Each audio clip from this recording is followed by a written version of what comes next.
Hello, welcome back. For this session, our speaker is unfortunately online again. But with his talk, we will quite literally go into space because he will talk about satellite vulnerabilities. Shahmeer is a globally known ethical hacker whose expertise helped more than 400 major companies with security. And those companies include Facebook, Yahoo, Twitter, and Microsoft. Additionally, he leads three innovative startups, which is Unite, Velux, I hope I pronounced that right, and Authune. I would like you to introduce you to him. Hello, everyone. My name is Mohammed Shahmeer, and I apologize for any and all delay that may have been caused. Today is we're going to talk a little bit about satellite hacking, and the presentation is called "Hack the Sky: Satellite Hacking Revealed." It is a very interesting topic that I started to look at. Over the past few years, I've started to research on it. I've started to identify multiple techniques and how easy it is to hack into satellites, intercept their communication, jam communication, or sort of transmit bogus signals. And it is an eye opener that it is a very less looked after field, and it is an eye opener that satellite hacking is not looked at in a way that it should be. So I went ahead and I basically um, researched on it. So I will present whatever research I've done, and hopefully it'll be very interesting. I apologize for not being there physically. Me and the organizers, we tried a lot, but unfortunately, I could not travel. But hopefully next year, I will be there in person to talk more about satellite hacking, large scale transportation hacking, and industrial control system hacking, along with other very, very interesting stuff. So the presenter did a very generous job introducing me, and I'm deeply honored of what they said. My claim to fame is that I've been in bug bounty hunting field for the past, since it was invented, and I've done a lot of bug bounty hunting. Right now, I am working on a couple of startups of mine, one of which is directly related to cybersecurity, and a lot of them are not. I have written two books in bug bounty hunting, which you can go and read online as well.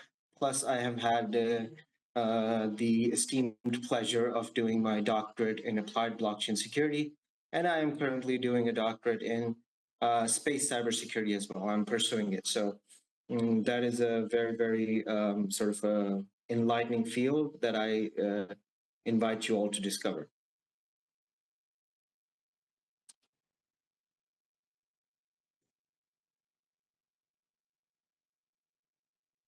Okay, let's look at what are we going to, or at least try to look into in today. We're going to talk about the simplest possible methods and the simplest possible ways using which we can perform attacks in the space and satellite infrastructure.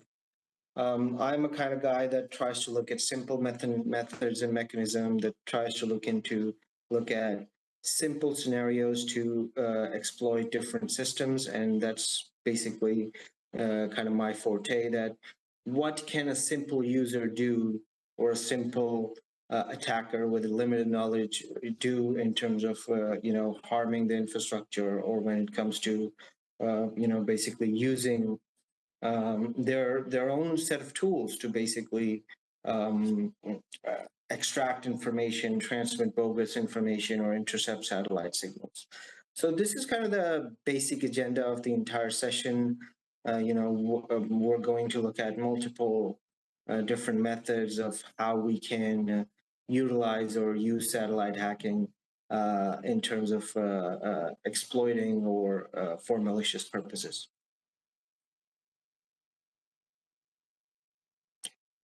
And as I mentioned earlier, I like to basically come up with simple scenarios and exploit, systems using simple mechanisms. I believe that it should be clear to everyone.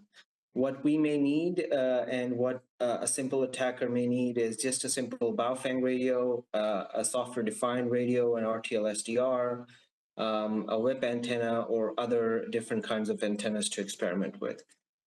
These things are literally, you can get them at Best Buy or Radio Shack near you, and you can easily use these use this equipment to either intercept satellite signals or use satellite signals in various malicious scenarios.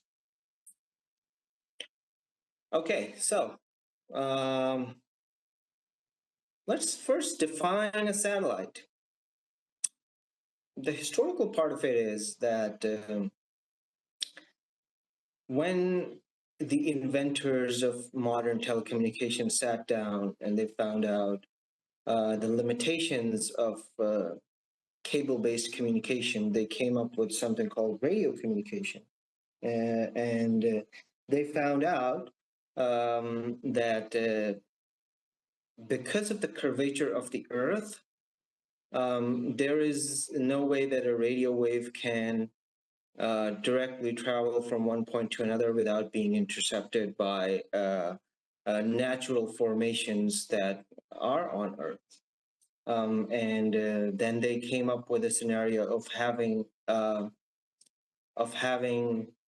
basically an artificial boosting mechanism that would sort of catch those signals and retransmit those signals from one place to another. And that basically gave birth to what we call satellites today.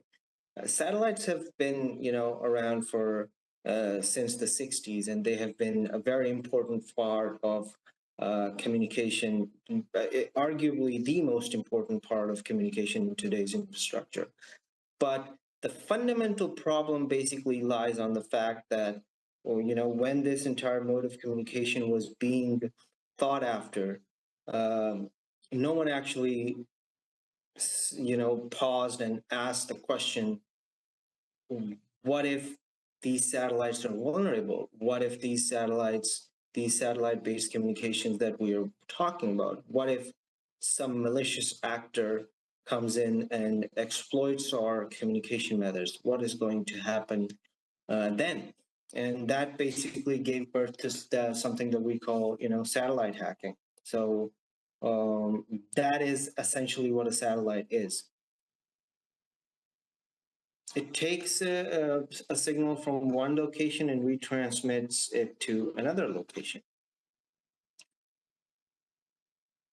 And this is, a simple, a very simple mechanism of a working of a satellite. So you have essentially, imagine there were no satellites and there was just one satellite in existence. So what that satellite would do was capture a signal from one ground station and then retransmit it to the other ground station.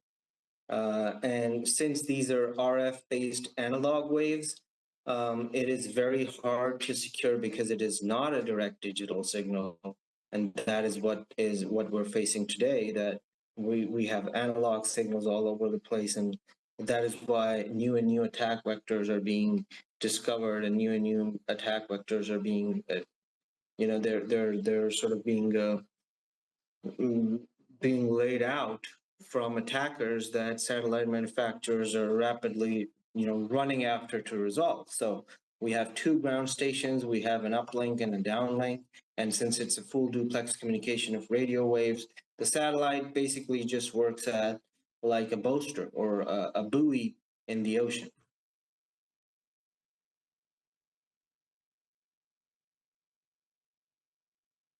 Satellites, work on different frequencies, basically.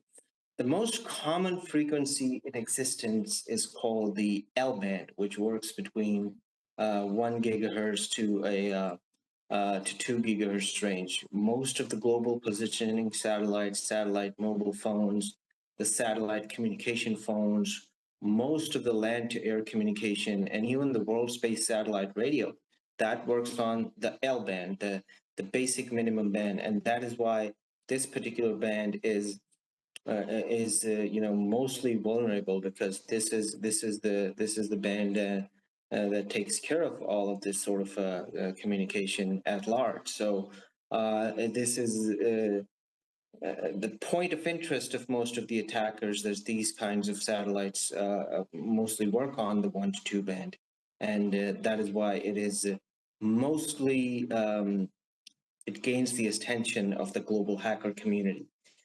So far, so good.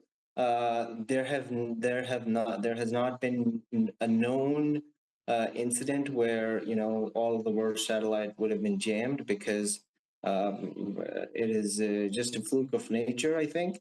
But the vulnerabilities associated with these kinds of systems are huge and at large. And when we look at these sort of scenarios, and when we look at these, L bands and satellite communication frequencies, we identify that 60 to 70% of the communication just happens in the L band itself. And the radios that are available in the market, very cheap. You can get a simple Baofeng radio for less than $20 and get an antenna as well. They're very, very interesting per se.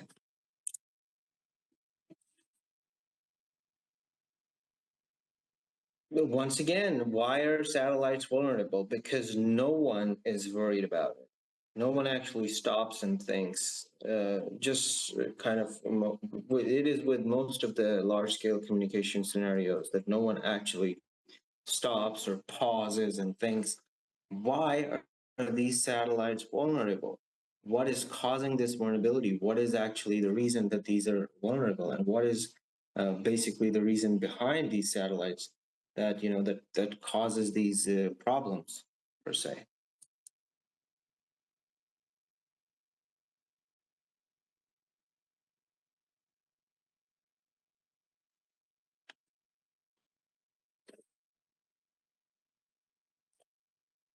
Another very important point is that because these satellites rely on analog signals so much, and till date, apart from the advent of Starlink satellites, which, by the way, are vulnerable themselves, there has not been there's not been a significant advancement in the form of communications that satellites use to communicate with each other. So there are multiple attack vectors, from bogus signal transmission to signal jamming to spoofing to disguising a signal that is coming from a trusted source. And the interception of data. These are the current, very critical, very problematic issues that we are facing with the current satellite infrastructure, and that is, basically why these satellites are vulnerable, because they're just out there. So, if what I like to do is I like to break down each system into segments, and then look at all of those segments individually to see what vulnerabilities there are. So when it comes to satellite communication, it can be broken down into 4 segments. We have the space segment, which is in space. We have the user segment, which is being operated by the user. We have the link segment, which, by the way, is the second most vulnerable segment, and then we have the ground segment. Now you would see that the closer these segments are to the attacker's proximity, starting from the ground segment, they go up to the vulnerability. They basically contribute to the vulnerability architecture. So this is basically the satellite threat model that I came up with when I was looking at it. The space segment obviously has the onboard computers in the satellite that is orbiting itself. It has onboard vulnerabilities. The user segment, basically the interruption of services or a denial of service scenario comes up in the user segment. The link segment, the uplink and downlink, the information and transmission of data, where that is happening, that causes the vulnerabilities. And the ground segment is basically most vulnerable, that is responsible for connecting everything and anything. So if you would look this threat model just for a second, you would see that it is a sort of a pyramid architecture where the vulnerabilities come in, because you're looking at it from the bottom up scenario. So this is basically how the satellite vulnerability is, and this is basically how those vulnerabilities affect users and affect different sorts of, affects the entire communication architecture themselves.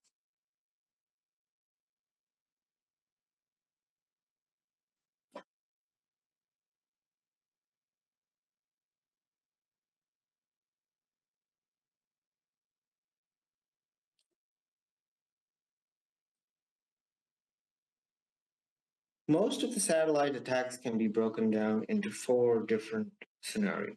We have jamming, where the satellite signal is somehow jammed. There is a very critical and public scenario where the Iranians actually jammed the UAV satellite signal that was basically coming in and brought down the UAV. That basically comes in the jamming scenario. The eavesdropping scenario is the interception of that particular satellite. Then comes in the hijacking, where the satellite can be hijacked using an onboard computer, and the controlling scenario, where the satellite can be essentially and effectively controlled.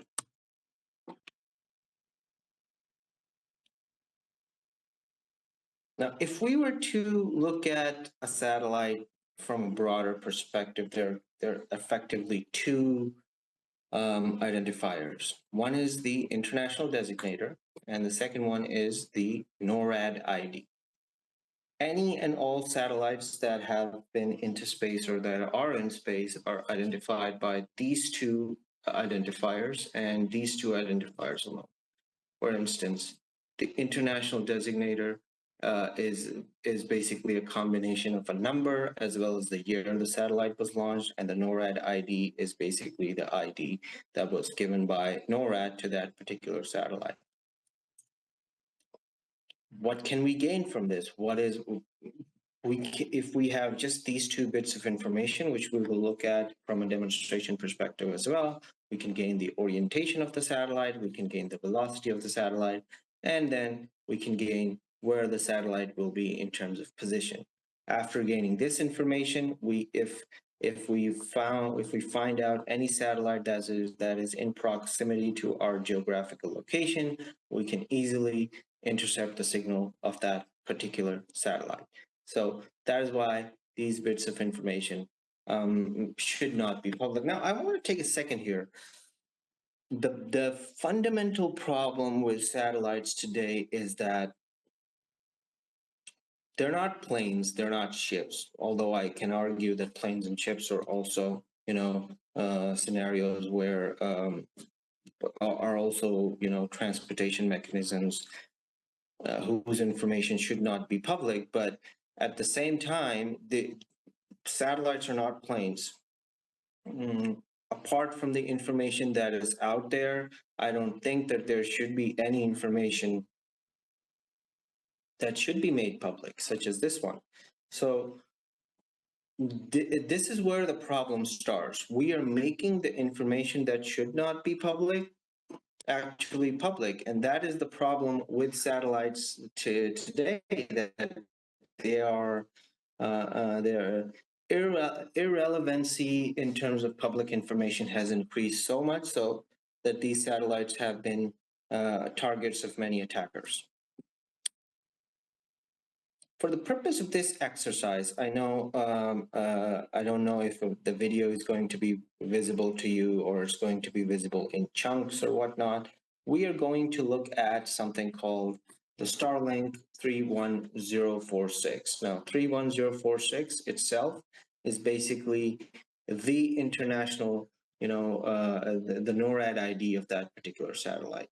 And we are just going to put in the international designator of that satellite, and you can see that we have the ability essentially to here we have the ability to see the perigee, the apogee, the inclination, the period, the source, the launch site, and including an entire map which is going to be visible to you in a second, including the entire map of where that satellite particularly is, how far it is from within range to your to your geographical location, as well as something called, which will be revealed in a second, the two-element set.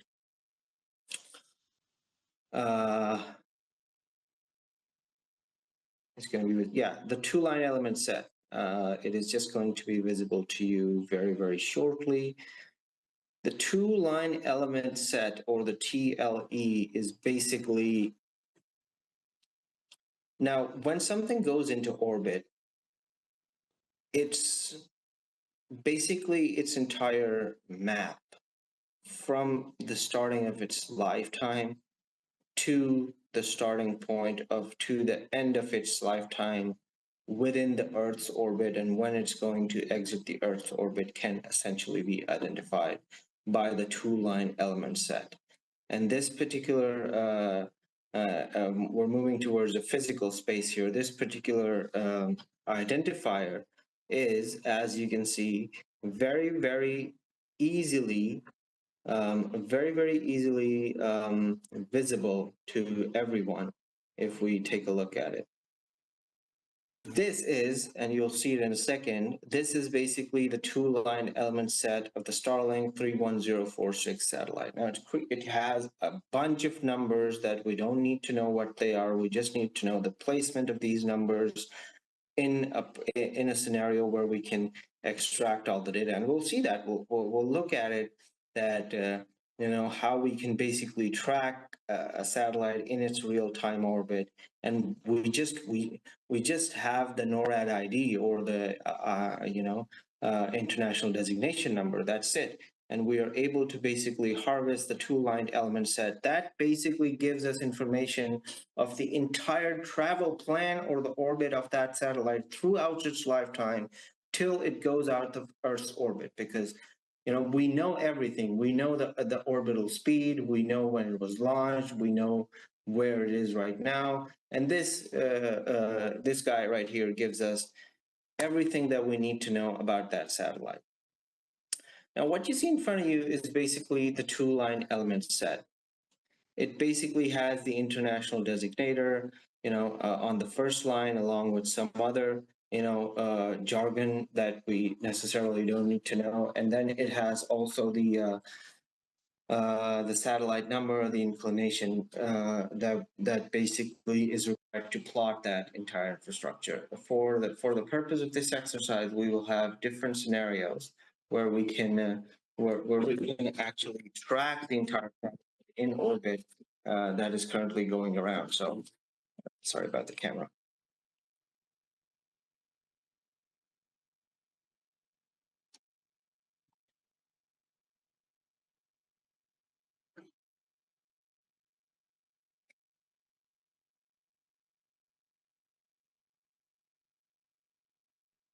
The two-line element set is basically, a physical terminology that is used widely and in terms of different variations. It is the plane of reference, the ascending node, the inclination of the satellite, the reference direction, the true anomaly.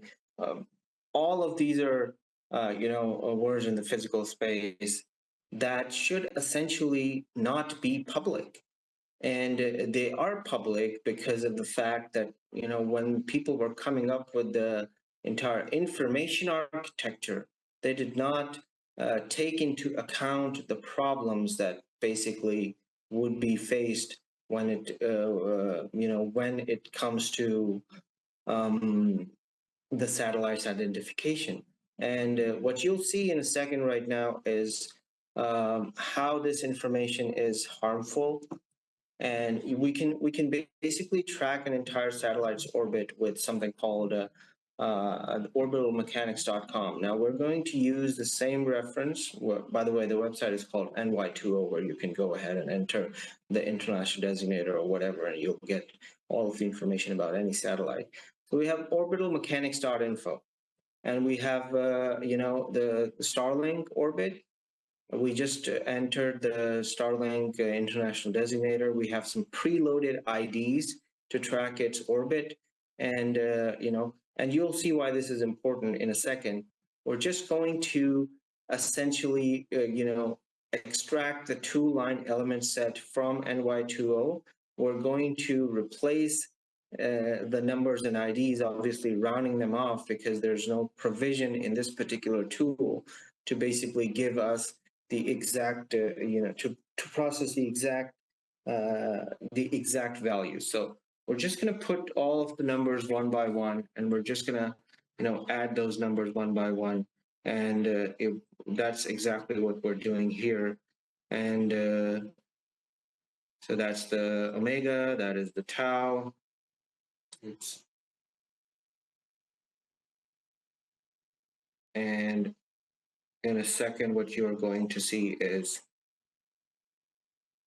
okay, yeah, so this is basically what you see in front of you right now is basically essentially the entire orbit of the Starlink 31046 satellite that we just got by identifying the international designator of that particular satellite. That's it. That is the entire orbit of that satellite. It is the entire orbit that the satellite is going to operate throughout its lifetime until it exits the Earth's orbit. This information can also be extracted from a tool called Sat Intel. It basically gives us the same outputs, essentially the same or the similar results that we get from orbital mechanics, but in a very detailed fashion. So remember we were putting the two-line element set in rounded off values when it was there? Here, we can just put the NORAD ID, we can just put the latitude and longitude of our current location, and what we will get in return is basically, the output of when that satellite in terms of timestamps will be on that particular location or near to that particular location. As you can see that we have the timestamp and the timestamps, which we can then translate to days and months. So this is a very interesting tool. And this is basically going to give us, at what time throughout the course of the year that satellite will be about us. So again, a very interesting tool to read, a very interesting, a theoretical aspect to look at, and a very interesting scenario to look at as well. So.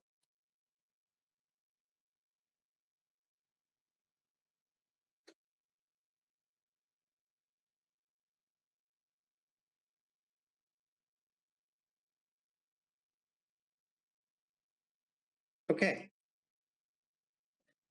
Now we have a bunch of online free tools as well, which we can use, and then we're going to jump into the good stuff. We have Google Earth, we have Sentinel Hub, we have Zoom Earth, and World Back Imagery. You can use all of these tools. They're free to use. I think Zoom Earth requires a subscription for more information, but these are the tools that can be essentially used to, gather more information about satellites going forward. But when it comes to getting images from a satellite, then the entire, the phrase "to get your hands dirty" actually starts. So what you see in front of you right now is NOAA. NOAA is basically a group or a combination of satellites that are used for weather monitoring. And essentially, if what you can do is you can harvest real-time images from the NOAA satellite itself, and what you can do is use those images to your own need or requirement. So that's basically the requirement of NOAA 2. That's what NOAA 2 does.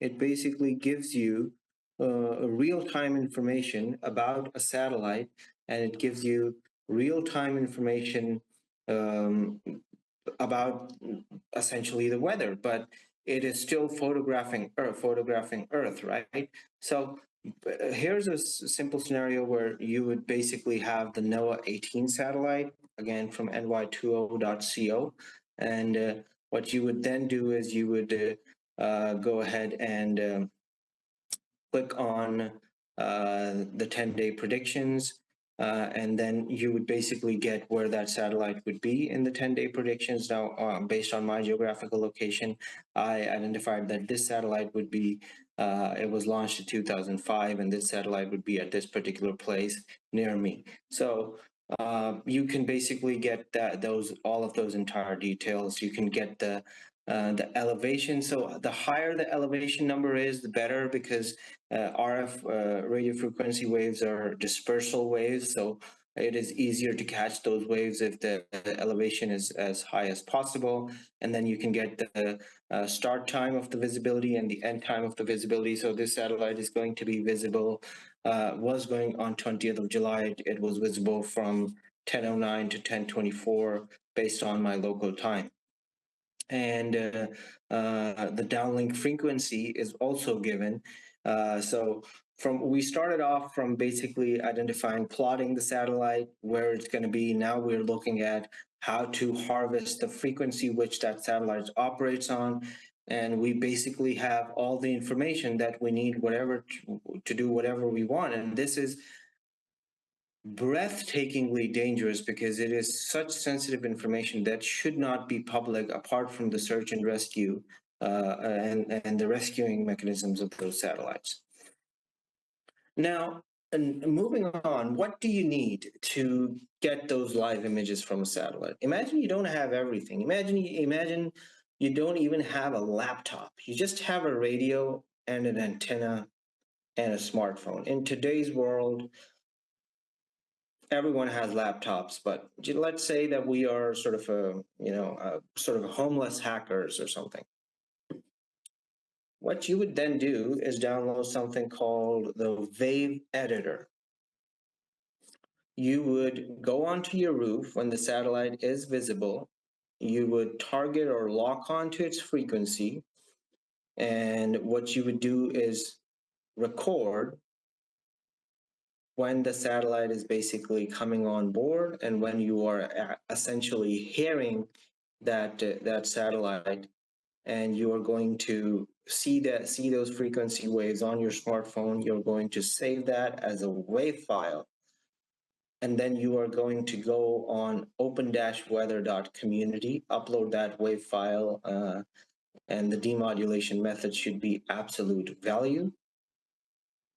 And the last image that you see in front of you is basically the image that the satellite is recording in real time. Now, I know this is a bit buggy and there's a lot of distortions, but when it's a clear sky, you can actually pinpoint the buildings in black and white. You can actually see in real time what those satellites are seeing. So believe it or not, this is an actual attack that you can perform on weather satellites, that are out there. Now, let's go a bit deeper and a bit further when it comes to satellite hacking. You have same scenario, NY20. You are monitoring the NOAA satellite, in this case the NOAA 18. You have identified the upcoming passes of that satellite, and you are looking at the start time and end time. And then you have a software defined radio connected to your laptop, and you have basically narrowed the frequency for which it is operating. And once you've narrowed that particular frequency down, you do the same thing or the similar thing again. You record it, and it's 137.620. You record that particular satellite when it comes to, and this is the peak that you'll see. You're going to record that, and again, you are going to export that into a WAV file, and you're going to go to this little tool right here. It is again open, it is called SatDump, and it is just a more advanced version of what we saw earlier, Wave Editor. And you are going to fire up your SatDump. You're going to load the WAV file in your SatDump, and you are going to essentially see a much better representation of what the satellite was seeing, which you'll see in a second. And you're obviously going to, all the time, you're going to have the baseband selected when it comes to satellites.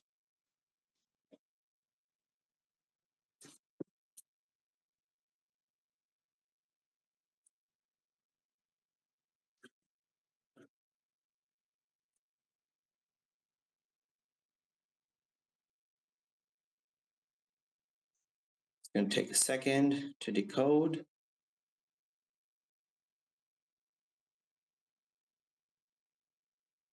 And once it fires up, this is what you are going to see. This is what the satellite is seeing in real time right now. This is again a little bit more buggier, but still it is much better than the initial smartphone version. So, but here's what it becomes when you basically enhance the quality. This is now, if you had a better radio or a wider range antenna, you could basically, zoom it down, get more resolution, get more information in those images. And we can essentially and effectively decode satellite images in real time. So we again have an RTL SDR radio, and we have a WXTOI MG recording. And what this essentially does is it basically gives you the real-time images of what the satellite is seeing and what the satellite is actually recording. And this is what's happening right now. On the left, so yeah, hello? Time, okay. All right, all right. I'm just going to finish. So we had a little bit more to discuss, I think half, but this is essentially in real time what the weather satellite is actually looking at. And this is essentially in real time what the weather satellite was seeing, and it was decoding. And you can essentially do this by a simple RTL SDR radio. So I believe that the time is essentially up. We had a lot of things, a lot of different things to talk about, but I would be more than happy to finish this session next year and when if that's possible. But we had a lot of interesting things to cover, from listening to the International Space Station to basically looking at hunting space pirates or war driving and all that sort of stuff. But I hope this information was very, in some way, shape, or form, beneficial for you all, and I hope that this information, was interesting for you all as well. Thank you all for listening to me. Thank you all for bearing with me, during this point in time, and thank you all for, having the time to look at this entire session and presentation. I'm open to any questions if you guys have.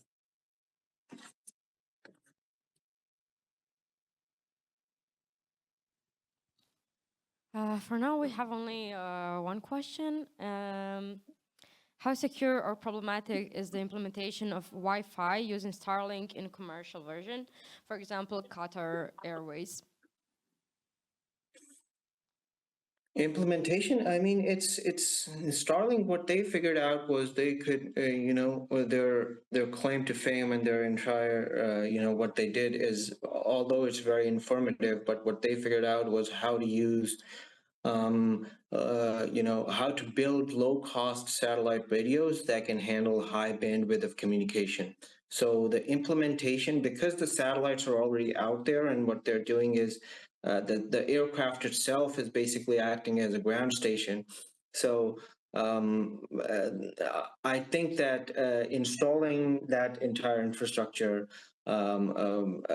just requires a change in the altitude management of that transmission and harvestation of signals. I think that it's not relatively not that difficult, but obviously securing that entire thing is essentially a difficult task to accomplish.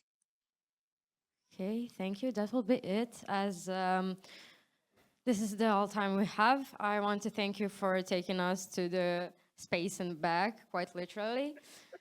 This was our last session. I hope I see some of you at the pub quiz here in nearby cafe. And that will be it for today. See you tomorrow.